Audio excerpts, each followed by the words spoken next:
Nous revoici pour de nouvelles aventures au lycée français Jules Verne de Tenerife. Dans l'émission d'aujourd'hui, les élèves de grande section nous présentons la météo. Puis, les élèves de CM1 nous expliqueront ce qu'ils ont vu à l'exposition Memoria Habitada à la Laguna. Nous écouterons ensuite le quiz de Ruiman et Alejandro, élèves de CE2. Nous faisons une pause musicale avec d'autres élèves de CE2, Guillermo, Maë et Bruno. Ensuite, Lucas et Mario, élèves de CM1, débattent sur l'histoire préférée des élèves de leur classe sur le roman du Petit Nicolas. Pour terminer, nous écouterons Luna et Elisa de la classe de CE1 qui nous réciteront pourquoi ils adorent ça.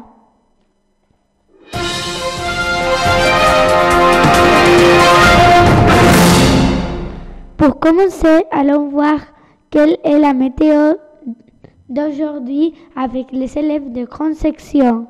Météo, maintenant c'est la météo. Bonjour, aujourd'hui le soleil brille. Malgré quelques nuages, le ciel est bleu. On vous souhaite une belle journée. Quelle chance d'habiter aux Canaries et de profiter du soleil toute l'année. Allons écouter Miguel pour savoir comment était l'exposition à la Laguna. Bonjour Thaïs, lundi 13 novembre, nous sommes allés à l'exposition de la Fondation Caja Canarias, Memoria Habitada, accompagnés de nos professeurs Nicolas et Martin. Notre guide s'appelait Paola.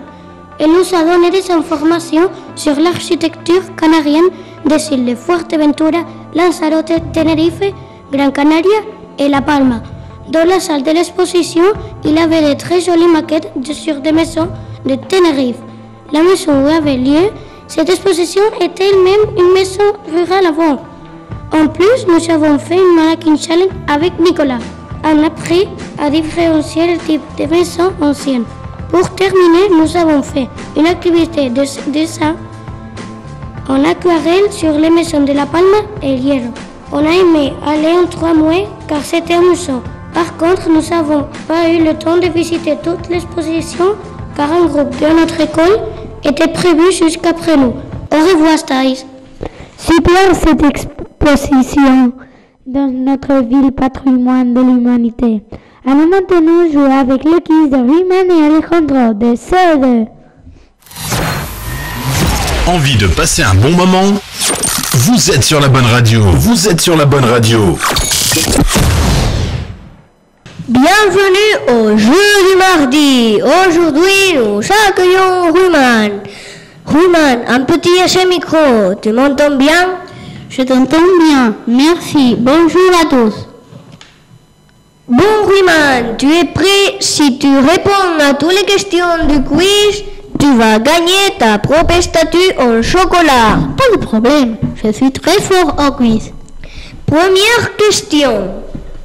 De quoi il est fait la tour Eiffel? La tour Eiffel, je crois qu'elle fait en gomme. Tu es sûr? Oui. Combien y a-t-il de lettres dans le mot souris? Il y a 2 lettres. Tu es sûr? Oui. Quelle est la capitale de l'Espagne? Malaga. Tu es sûr, Ruiman? Oui. Qu'est-ce que circule dans nos veines? Du vent. Tu es sûr? Oui. Quel dommage, Ruiman! Tu as seulement gagné un œuf Kinder. Quelle tristesse, la prochaine fois. Faisons une pause musicale avec l'autre classe de CE2. Envie de faire le plein de tubes? Vous êtes sur la bonne radio.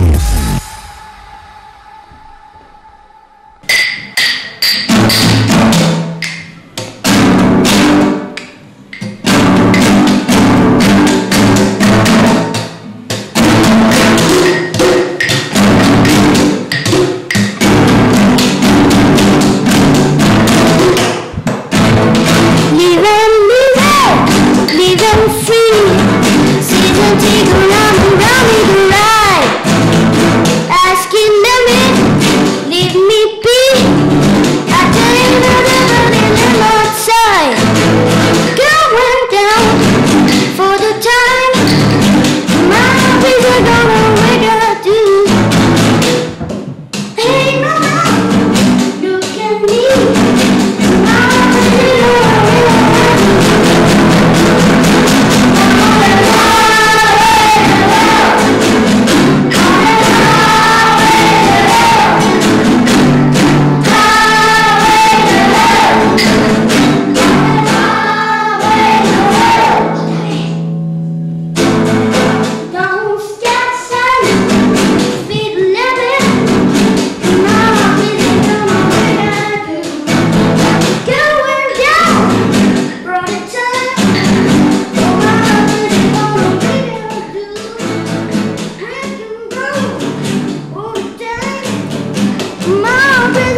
notre groupe de musique. Bravo Bruno, Guillermo et Maë. On espère vous revoir dans notre studio très prochainement. Allons maintenant voir ce que pensent Lucas et Mario sur l'histoire du football du petit Nicolas. J'ai l'impression qu'ils ne sont pas d'accord. J'adorais cette histoire car Alceste avait un nouveau ballon, il a invité ses copains à jouer, puis ils sont restés beaucoup de temps à faire les équipes. En plus, ils se battaient. Ah, eh bien justement, c'est pour cela que beaucoup d'autres élèves n'ont pas du tout aimé cette histoire. Ils sont tout le temps en train de se battre. Oui, mais cela reste une histoire. C'est comme une drôle de voir qu'au bout de 30 minutes et après avoir réglé tous les problèmes, Alceste se rend compte qu'il a oublié le ballon. En effet, c'est drôle. Par contre, ce n'est pas normal d'obliger Anya à être l'arbitre parce que c'est le premier de la classe, qu'il a des lunettes dont on ne peut pas le taper. Les autres sont surtout très intelligents de le mettre comme arbitre, car il ne l'aime pas et il est nul au foot. C'est n'importe quoi ce que tu dis, c'est de la discrimination. Il faut respecter et intégrer tous les enfants dans un sport collectif. Tu as raison, mais c'est comme une drôle de voir Maxon utiliser son mouchoir de poche car il n'avait pas de drapeau. Ah, oui, c'était amusant. Trop drôle ce petit Nicolas. Je vois que tout le monde n'a pas le même sens de l'humeur. Nous sommes les seuls à proposer ça. Alors, restez à l'écoute. Pour terminer, Luna et Elisa nous récitent une poésie et nous disent pourquoi elles aiment le faire. Bonjour Elisa, quelle poésie tu veux nous réciter? Le chat et le soleil. Le chat ouvrit les yeux, le soleil entra, le chat ferma les yeux, le soleil y resta. Voilà pourquoi le soir, quand le chat se réveille, j'aperçois dans le noir deux morceaux de soleil. Maurice Carême. Bonjour Luna, quelle poésie veux-tu nous raconter aujourd'hui? La rentrée de poèmes, c'est un petit mot tout propre et tout beau, qui ne veut ni école ni sac sur le dos. Il préfère les flaques d'eau et les feuilles qui volent. Ils préfèrent les étoiles et les bateaux à voile. Pourtant, les enfants aiment le petit poème. Alors, tout propre et tout beau, son sac sur le dos, il court sur les cahiers des petits écoliers. Christine Fayolle. Pourquoi t'aimes beaucoup les poésies? Parce que c'est comme la musique, c'est comme si on était à l'opéra, c'est joli à entendre. Et toi, pourquoi t'aimes les poésies?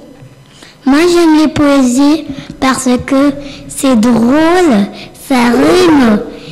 Et tu peux le dire à ton amoureuse. Et après, tu lui dis « Hey, bonjour, je te dis une poésie ». Après, la amoureuse t'entend et après, c'est une amoureuse de toi. Félicitations, mademoiselle. Vous êtes vraiment des vrais petites poètes. Notre émission est maintenant terminée. Nous vous donnons rendez-vous l'année prochaine. Joyeux Noël à tous et bonne année!